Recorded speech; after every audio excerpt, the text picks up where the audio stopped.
Imagine you've spent your whole life believing that your mother abandoned you, and suddenly, during a routine delivery, you discover that she was always alive, and that her disappearance hides a secret capable of changing everything.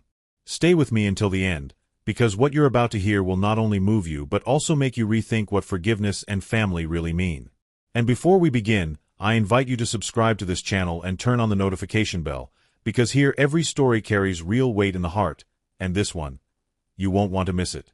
The early morning when it all began seemed like just another one in the life of Julian Ortega, a delivery driver who had spent more than 15 years riding the streets of Monterrey on his worn-out blue motorcycle.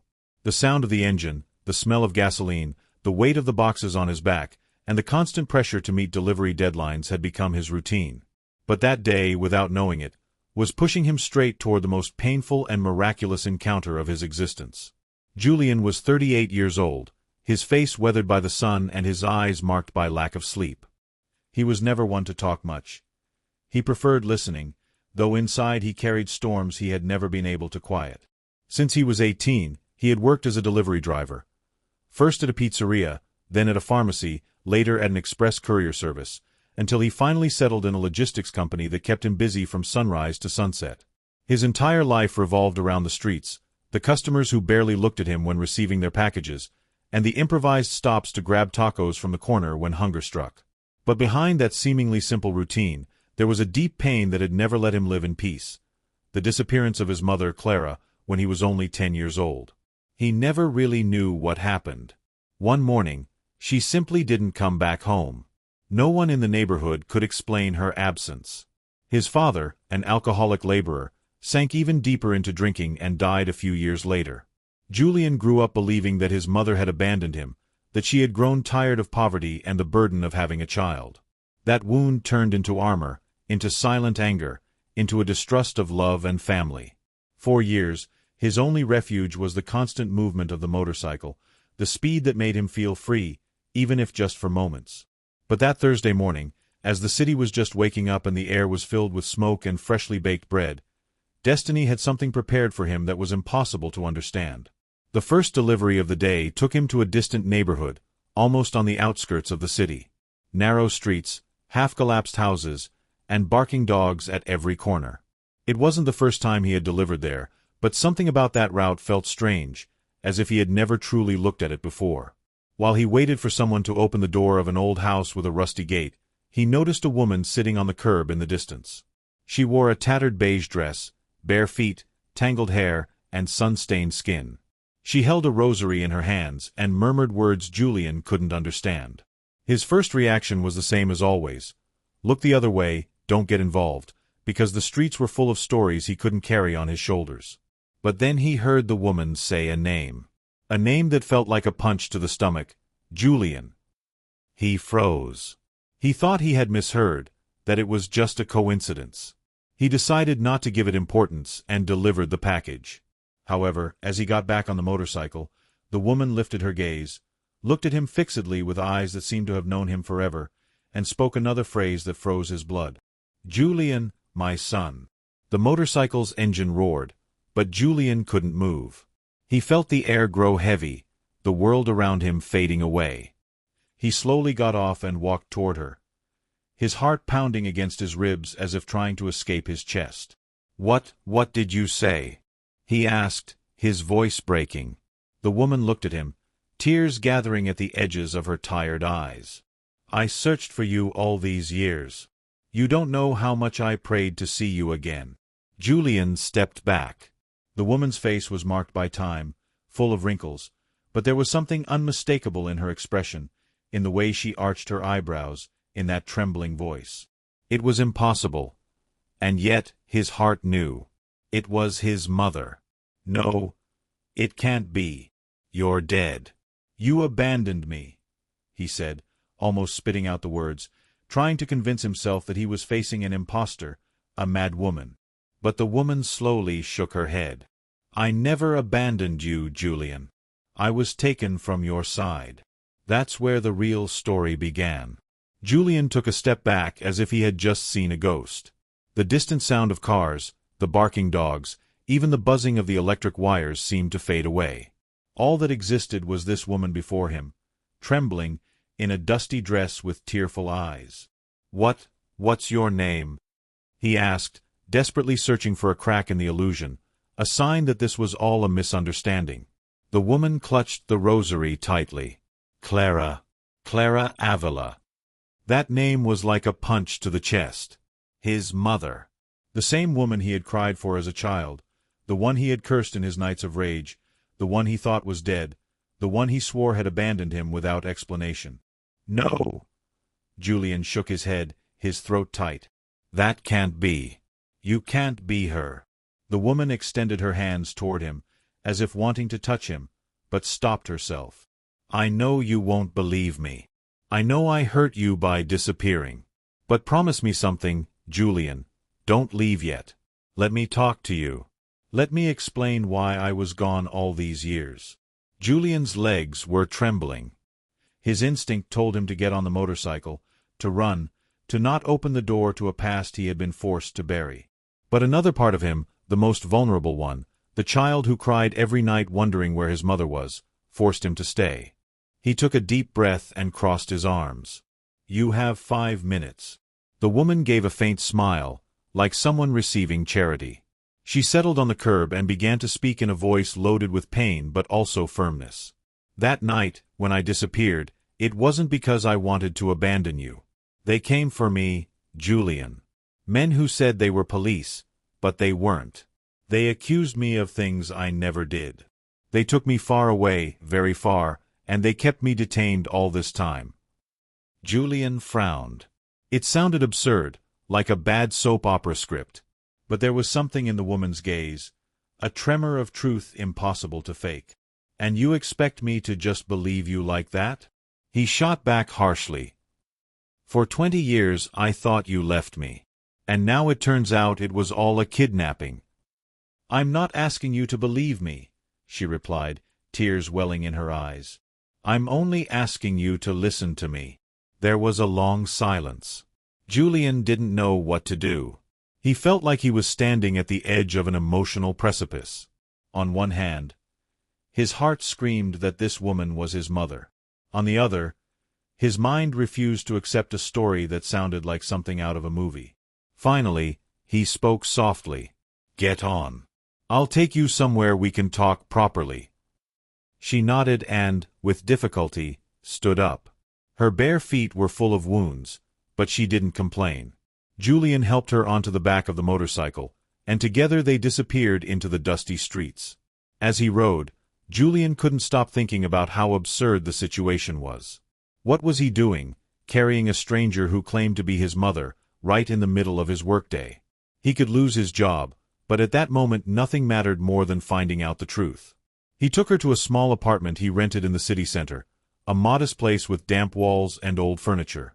There, the woman sat at the table and drank water as if she hadn't tasted a drop in days. "Thank you, son," she whispered. That word pierced his soul. Son. No one had called him that for as long as he could remember.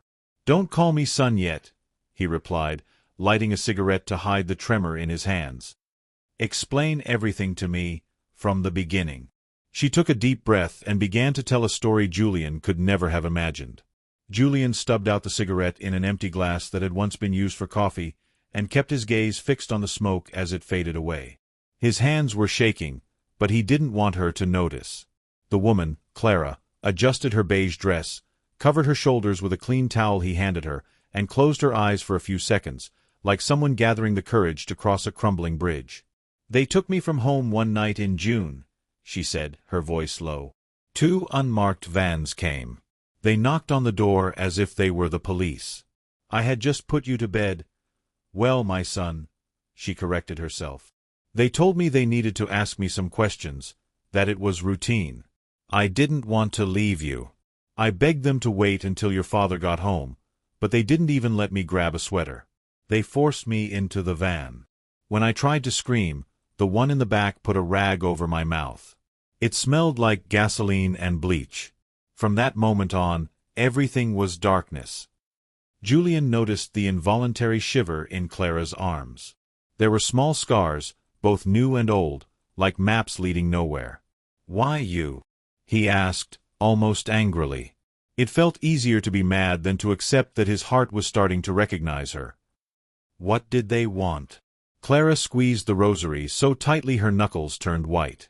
I worked at a packaging warehouse. It was a simple job. I put labels on, checked tracking numbers, organized boxes. One day, by accident, I saw a printed list I wasn't supposed to see. Duplicate tracking numbers, fake names, night routes that weren't in the system. Packages that never went through customs. I thought it was a mistake. I asked the supervisor about it, and he told me to keep my nose out of places it didn't belong. The next day, my locker was messed up and my ID didn't work. That's when I knew something was wrong. What I saw that night, when they took me, confirmed my suspicions. They were using the shipping company to move things that weren't legal. That's why they made me disappear, because they thought I was going to report them. Julian swallowed hard. The connection to his own world was too direct to ignore. He lived among tracking numbers, routes, and scanners. He knew how easy it was to hide something in the endless flow of boxes. He also knew that people preferred not to look. "Where have you been all these years?" he insisted. "How did you survive?" They took me to a place far away, a house outside the city. At first, I thought they were going to kill me. They didn't. They kept me cleaning, cooking. They moved me from one place to another every so often. The years passed, and I learned to stay silent, to memorize faces, to stop crying so they wouldn't notice I was still alive inside. There were moments when, Clara lowered her gaze, her voice breaking, when I wanted to let myself die. But every time I felt I couldn't go on, your little boy's face appeared, the way you frowned when you got angry because the cereal ran out. That memory became my food, my water. One day, they got careless with me and another woman, and we escaped through the agave plants. We walked until our feet bled. I couldn't save her. She fell into a ravine in the darkness. When morning came, I kept going alone. I walked until I found people, and they gave me clothes. They told me I had to forget the past, change my name. I did for a while, but I never stopped looking for you. Julian felt something inside him crack and, at the same time, settle into a truer place. He wanted to hug her, but his arms felt as heavy as lead. He clenched his jaw. "This could be a made-up story," he muttered, aware of how cruel he sounded. "You could just need money and picked a name at random." Clara wasn't offended. In her gaze was a patience that can only be learned through suffering. "I'm going to tell you something no one else knows. When you were 8, you cut your chin because you fell off your bike on the slope on Ferrocarril Street. I stitched you up with sewing thread because we couldn't afford the clinic, and I told you the thread was magic, that it would close the wound without leaving a scar. You got angry and said the thread smelled like blue soap." She smiled for a second. "But the scar ended up with a little curve, like a crescent moon. And I promised you that one day we would see the ocean. You said the ocean was just cold water and that you preferred the Doritos from the corner stand with salsa. And I told you the ocean tastes like old tears." Julian instinctively brought his hand to his chin. The little crescent-shaped patch of skin was there, just where it had always been. As a child, he had wondered 1,000 times who had stitched him up. He had forgotten the detail in his anger. No one but his mother could remember the smell of blue soap or the Doritos with salsa. What came next wasn't relief or comfort, but a wave of memory that forced him to sit down. He rubbed his face with both hands. "If it's you," he whispered, not finishing the sentence. Clara didn't move. The silence between them was strange. It carried 20 years of absence, of questions, of guilt. In the end, Julian heard himself saying something he hadn't planned. "I have to keep working. I've got 14 more deliveries today. If I don't finish, they dock my week's pay." Clara nodded slowly, as if accepting a law of the universe. "I'll go with you," she said. "No," he replied immediately. "This isn't a stroll. It's dangerous sometimes. And I'm in a hurry." "I'll go with you," she repeated, without raising her voice. "I don't want to lose you again." Her stubbornness pulled out a half-smile from Julian, one he didn't remember having on his face. "Your feet are torn to pieces. You can't walk like this. You'll rest, eat, shower. I'll come back. Clara looked around, as if trying to take in the humble objects of the apartment.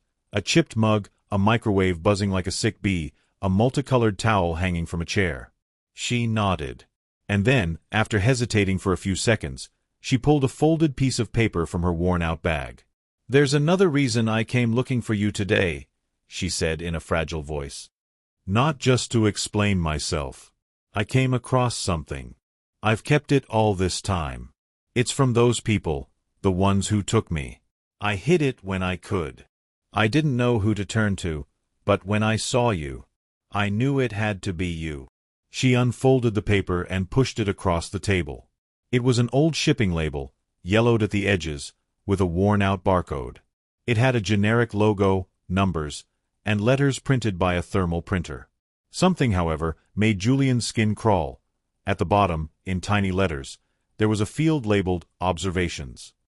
There was a coded phrase that seemed meaningless. 4:33 a.m., drive through the shadows. It wasn't normal for a label to include strange little phrases like that. It felt like an internal signal. "What is this?" Julian asked, leaning closer. "Where did you get it?" "From a box that never reached its destination," Clara replied. "They took it off a courier on the highway. I was cleaning the floor when I heard this paper fall. I stepped on it with my heel, stuck it to the sole of my foot, and hid it under the mattress. I never knew what was inside the box. I never saw the contents. But I heard them say they used the shadows to track it. That's what they called it. Shadows. And if it got lost, the mother house would get angry." A real shiver ran through Julian, forcing him to rub his arms. In his company, nobody used that terminology, but in the private chats among couriers, there were legends. Rumors of off-the-grid routes, packages with escorts that were never declared, scanners that worked with keys invisible to supervisors. He had always assumed they were just stories to pass the time. Now, the label on his table gave those rumors flesh and bone. "I'm going to take a picture," he said, already holding his phone.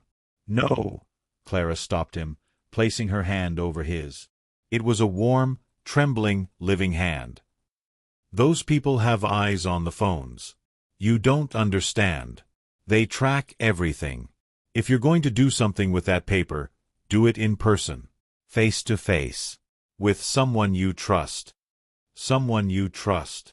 Julian thought about his small world, about the few voices that hadn't betrayed him. Only one person came to mind. Majo, the route supervisor, a woman who had climbed from receptionist to managing 5 zones and who defended her team fiercely.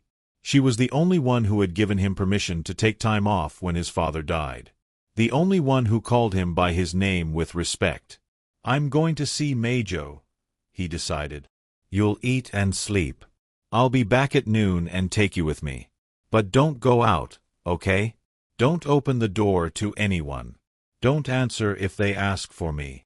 Clara stood up with effort and looked at him in a way no one had in a very long time, as if he were her last hope. "Don't take too long," she said. Julian slung the backpack over his shoulder, tucked the label into the inside pocket of his jacket, and hurried out. The sun had already climbed above the buildings. The engine started on the first try. As he revved the motorcycle, a dangerous thought lodged itself in his mind. If this was real, if his mother was alive and those hidden routes existed, he might be stepping into a hornet's nest. But the chance to understand his own story was worth every sting. The morning greeted him with traffic, honking horns, and a pale sky. The company app showed the first delivery was 15 minutes away. He thought about skipping it and heading straight to Majo, but it was better not to raise suspicion. Comply, smile, get a signature. In the delivery world, normality was the best camouflage. First delivery, a 2-kilo box to a hardware store. The clerk, a man with a generous mustache, signed on the screen with a scribble and didn't even look at him. Second, an apartment building with no elevator. He climbed 4 flights with the package balanced on his forearm, sweat sticking to his neck. Third, an elementary school, where kids swarmed around him as if he were Santa Claus on a motorcycle. He gave them a conspiratorial nod. With each stop, the routine slowed the pounding of his heart. Life was strange, The biggest secret of his story beat in his pocket, while he kept delivering socks, books, lamps. On the fourth delivery, something felt off. It was a small restaurant, with the smell of cilantro and garlic drifting along the sidewalk. Julian was about to announce himself when he felt the vibration of a message in the internal app, not the company one, but an alternate chat the local couriers used. He opened it without thinking. The message came from a contact almost no one used, Suspense. Suspense, the same name written on the label. The message read, simply, 4:33 a.m. Is that you? Julian swallowed hard and pretended to tie his shoelace to buy time. His blood pounded in his temples. He thought about ignoring it, but the urge to no one. He typed, "Who are you?" 5 seconds passed. Then 10. Then a minute that felt like an eternity. The reply came, "Someone who can tell you why your mother is still breathing." The world stopped cold. He instinctively looked around. No one seemed to be paying attention to him. 2 students were laughing over their fraps. A man was dragging a dolly loaded with sacks of flour. A woman was shaking a tablecloth on a balcony. The normalcy of the scene only made his paranoia spike. He typed again, "What do you want?" "Deliveries. Same as always. 3, to start. No questions. I'll tell you where and how. If you comply, we talk." Julian bit his lip, hesitating. It was an obvious trap, and yet they were playing the one card he could never ignore, his mother. The smell of cilantro and garlic suddenly became aggressive. He dialed Majo's number. 3 rings, 4. She answered. "Ortega? What happened? Did your bike break down again?" "Majo," he said quietly, "I need to see you." "It's urgent. I'm at the distribution center, but it's far from your zone." "What's going on, Julian? You sound like—" She paused. "I'm sending you the location. Come through the side road. And if you're in trouble, say it." "I don't know," he replied. "I'm on my way." He hung up. In what felt like an almost childish decision, he blocked the Suspense chat and forced himself to finish the next 2 deliveries with mechanical precision. When he finally took the avenue toward the distribution center, the wind hit his face like a bucket of cold water. He needed to see Majo before taking any step. The distribution center was a high-ceilinged hangar, with metal shelves and a permanent smell of cardboard and thermal ink. Majo was waiting at a sorting table, wearing an orange vest and square glasses. She had a barely visible scar on her cheekbone, a reminder of an assault years ago. When she saw him, she put down what she was doing and approached with steady steps. "What happened?" she asked directly. Julian glanced around. 2 co-workers were laughing at videos on a phone, a driver was loading boxes onto a dolly, a supervisor was checking scans with a bored expression. "Can we talk in your office?" Majo nodded. She led him into a small room with a window overlooking the warehouse. She closed the door. The silence became heavy. "Spit it out." Julian took a deep breath. "I found my mother." Majo blinked, confused. "What do you mean you found her? You said she was missing." "Yeah."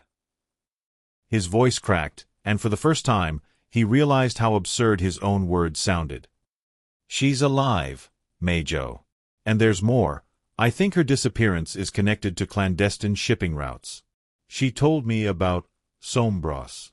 And someone, using that name, messaged me in the chat." Majo's expression shifted.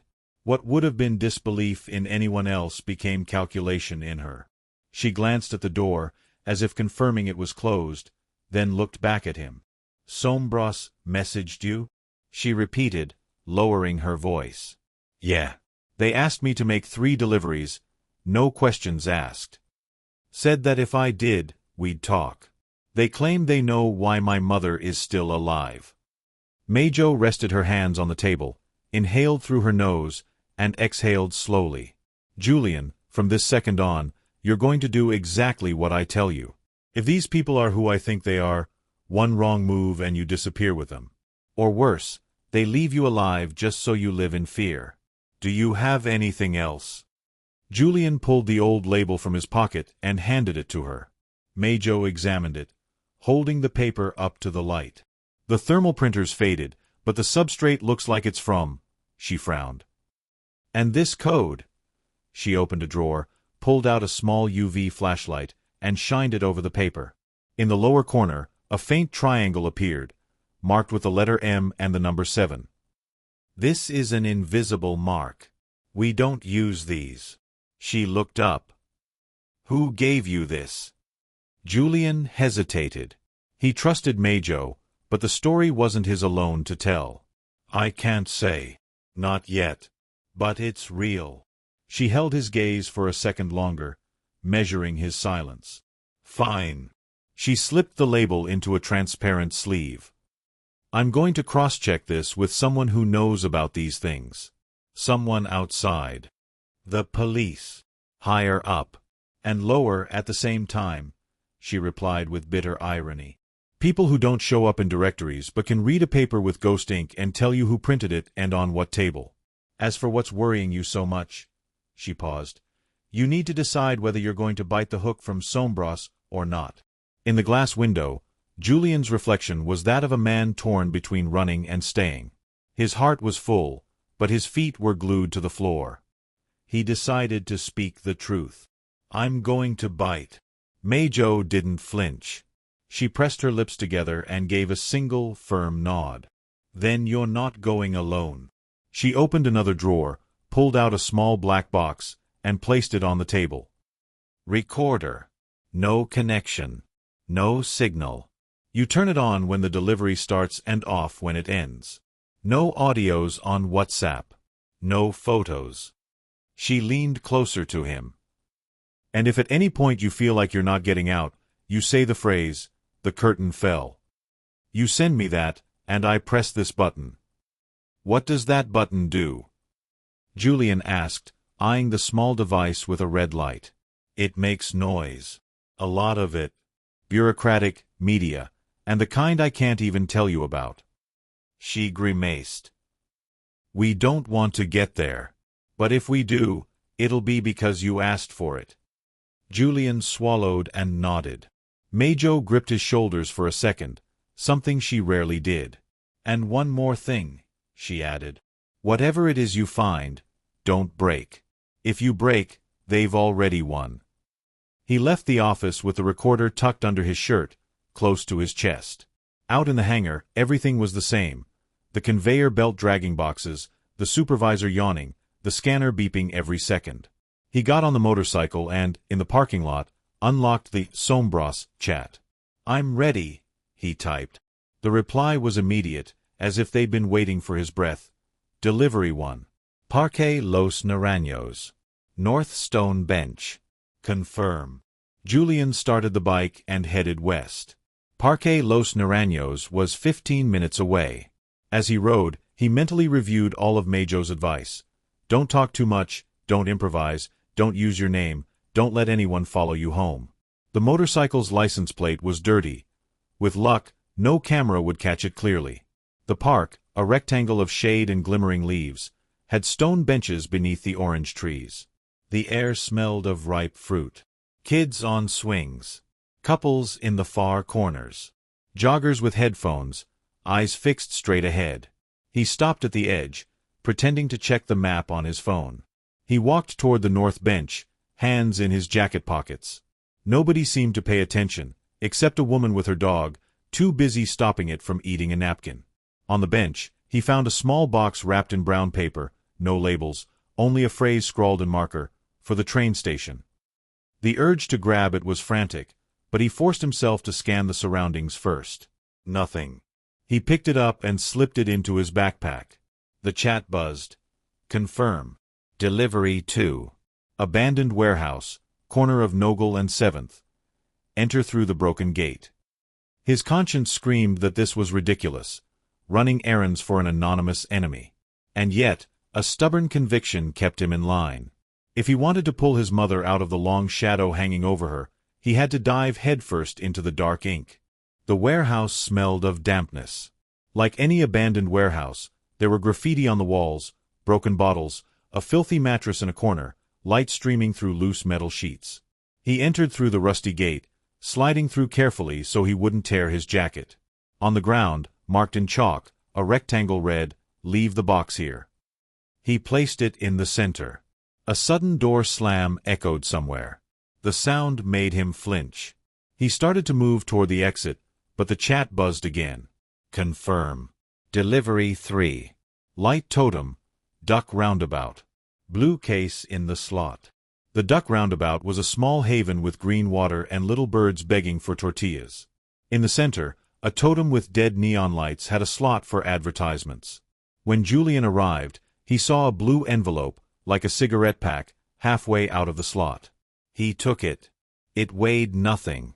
Inside, a card-sized piece of paper held a QR code and one word, "Continue." "Then I continue," he muttered. The recorder, hidden under his shirt, kept running, collecting breaths, footsteps, and the low grumble of his frustration. He scanned the QR code using an old, chipless phone he used for music, not his personal one. A black-and-white page opened with instructions. Return to the park. North Bench. 14:30. He had an hour left. Enough time for his official deliveries. He moved quickly, as if every traffic light had decided to turn green for his cause. By 14:28, he was back under the orange trees. A man sat to his right without looking at him. Tall, thin, wearing a cap that cast half his face in shadow. There was something about his silence that made Julian's skin prickle. "You made it," the man said, still not turning his head. "And you're Sombros," Julian replied, matching his invisibility. "One of many." 5 thick seconds passed. "What do you want from me?" Julian blurted out, instantly regretting sounding impatient. "The same thing we always want from a good courier. Deliver what we ask, on time, no questions. But today," he paused, "today we're asking for 10 minutes of your ears. You'll want to hear this. It's about your mother." Julian dug his fingers into the edge of the bench until he felt the granite. "Talk." "Your mother wasn't collateral damage or the whim of a bad-tempered boss. It was a decision. She saw something she wasn't supposed to see, and when someone sees what they shouldn't, you either buy them or you make them disappear. We tried to buy her first. She refused. Some thought that was romantic, others thought it was stupid. Our boss back then thought it was dangerous. But they didn't kill her because our mother house doesn't waste pieces. They preferred to keep her. They figured with time, you'd forget." He clicked his tongue, disapproving of the past. "Things change. Today, someone up there wants to close that file. And you, Julian, you're the key." "The key to what?" He spat, no longer hiding his anger. "To a door." The man finally turned his head slightly. His profile was young, too young maybe, with a clean-shaven chin. "There's one route that needs opening and another that needs closing. And for both, we need someone who isn't marked. Yours, your company's, are compromised." He glanced briefly at Julian's hands. "You're not." Julian didn't answer. Inside his chest, his heart pounded out a frantic rhythm that threatened to crack his mask. "What do you want me to do?" "One delivery. Just one. Big. The inside out, from the city to outside.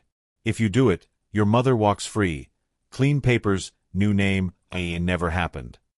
If you don't," he brushed imaginary lint off his pants, "she goes back to being a ghost."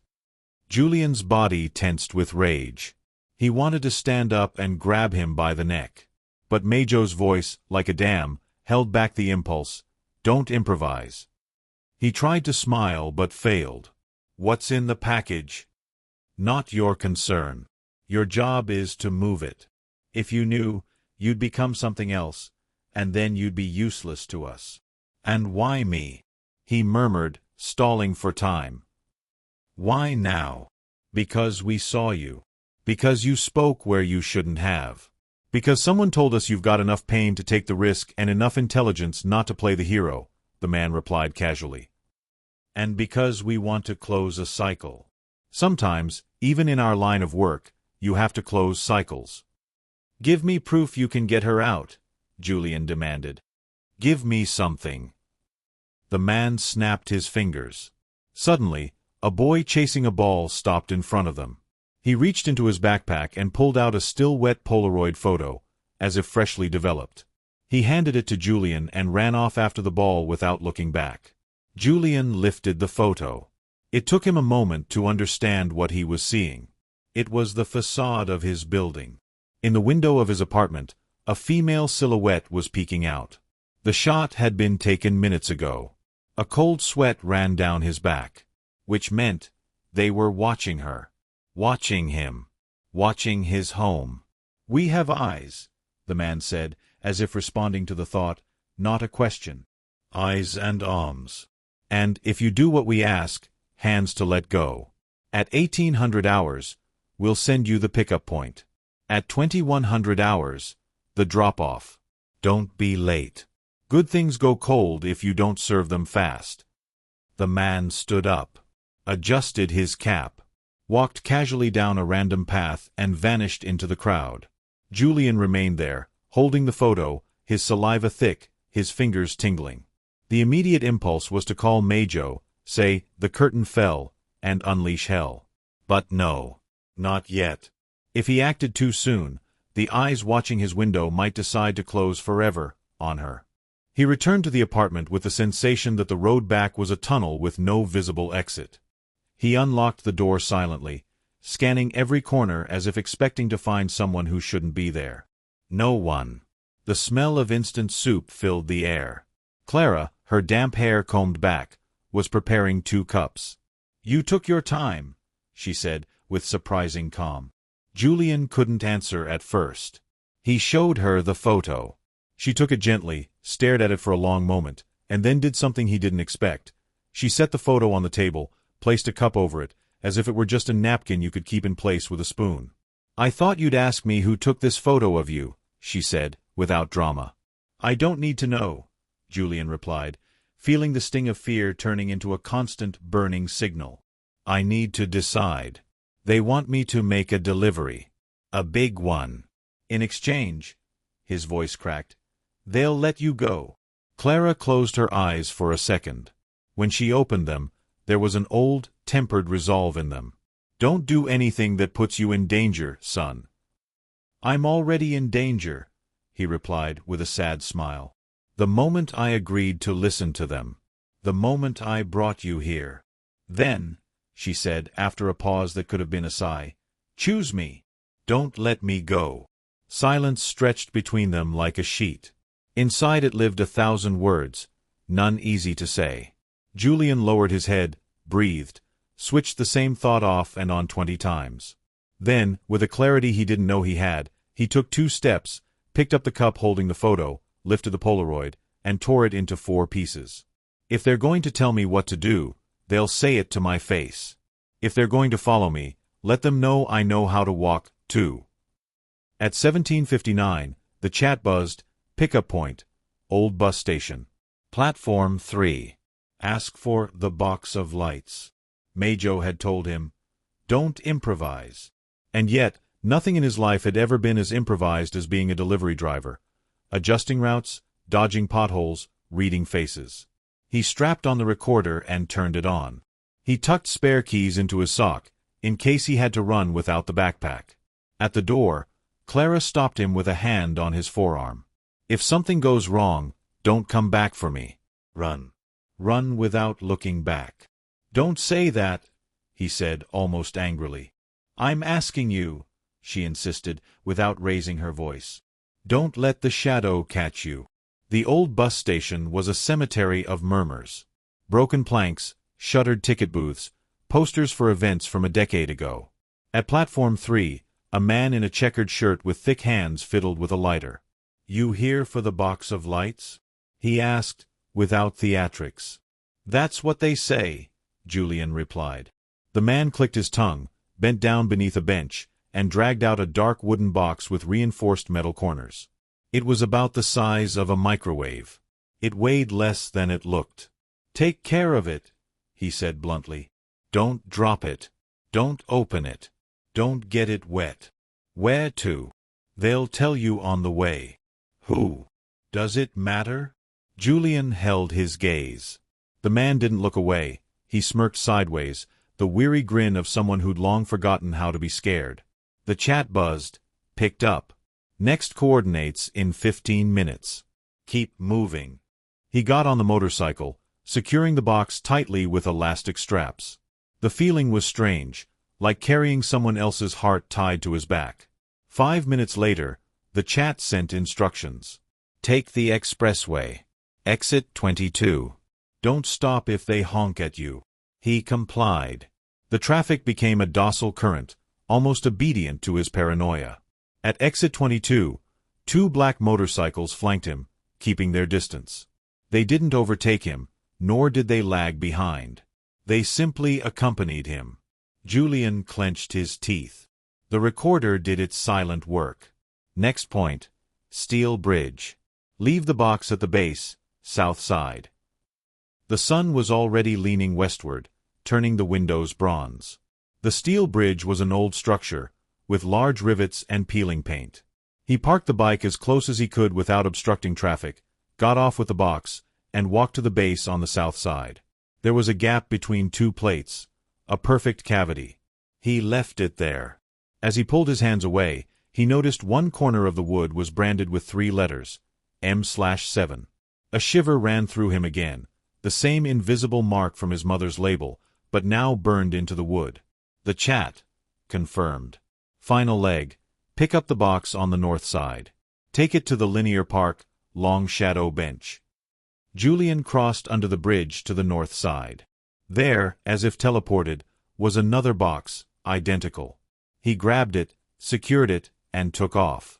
The linear park had a walkway lined with trees that, at that hour, cast a deep, sprawling shadow. The long shadow could have meant several benches. He chose the most central one, placed the box, stepped back 2 paces. The chat. Stay. Silence followed. Seconds later, a gray car stopped 5 meters away. From the rear door emerged the same man in the cap, this time with 2 different companions. He approached, examined the box as if it were a jewel in a display case, and looked up.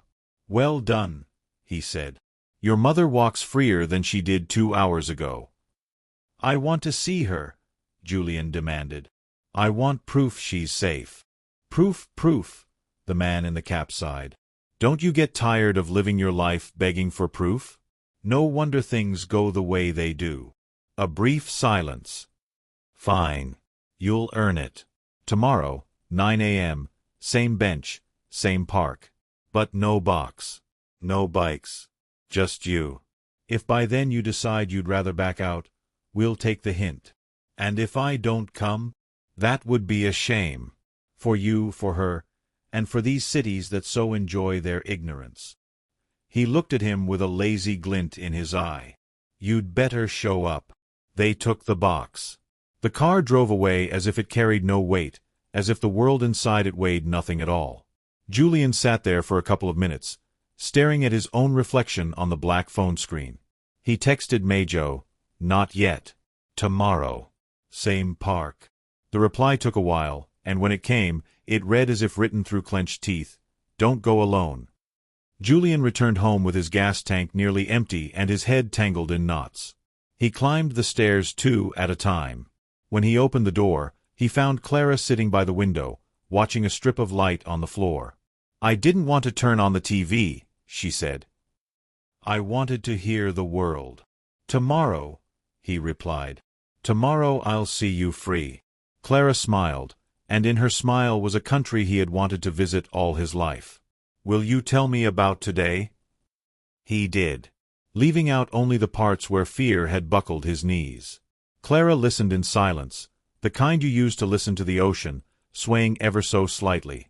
"Your job has always been to move," she said finally. "But today, you moved toward something bigger." "Today I was moved," he corrected her, and both laughed with a strange, fragile warmth. The night was a restless animal scratching at the windows. Julian slept in fragments, dreamed of breathing boxes and benches with eyes. At 5 a.m., he got up and made coffee. At 7, he prepared food, locked doors and windows, gave Clara a clumsy hug that lasted longer than usual. At 8:25, he started the bike. "If I'm not back by 11, call this number." He left her a slip with Majo's phone number. "And if anyone strange knocks, scream. Scream like the world's breaking apart. The neighbors here aren't brave, but they hate screaming." At the linear park, the shadows were shorter than the day before. At exactly 9 a.m., the man in the cap appeared, walking. Alone. No escort.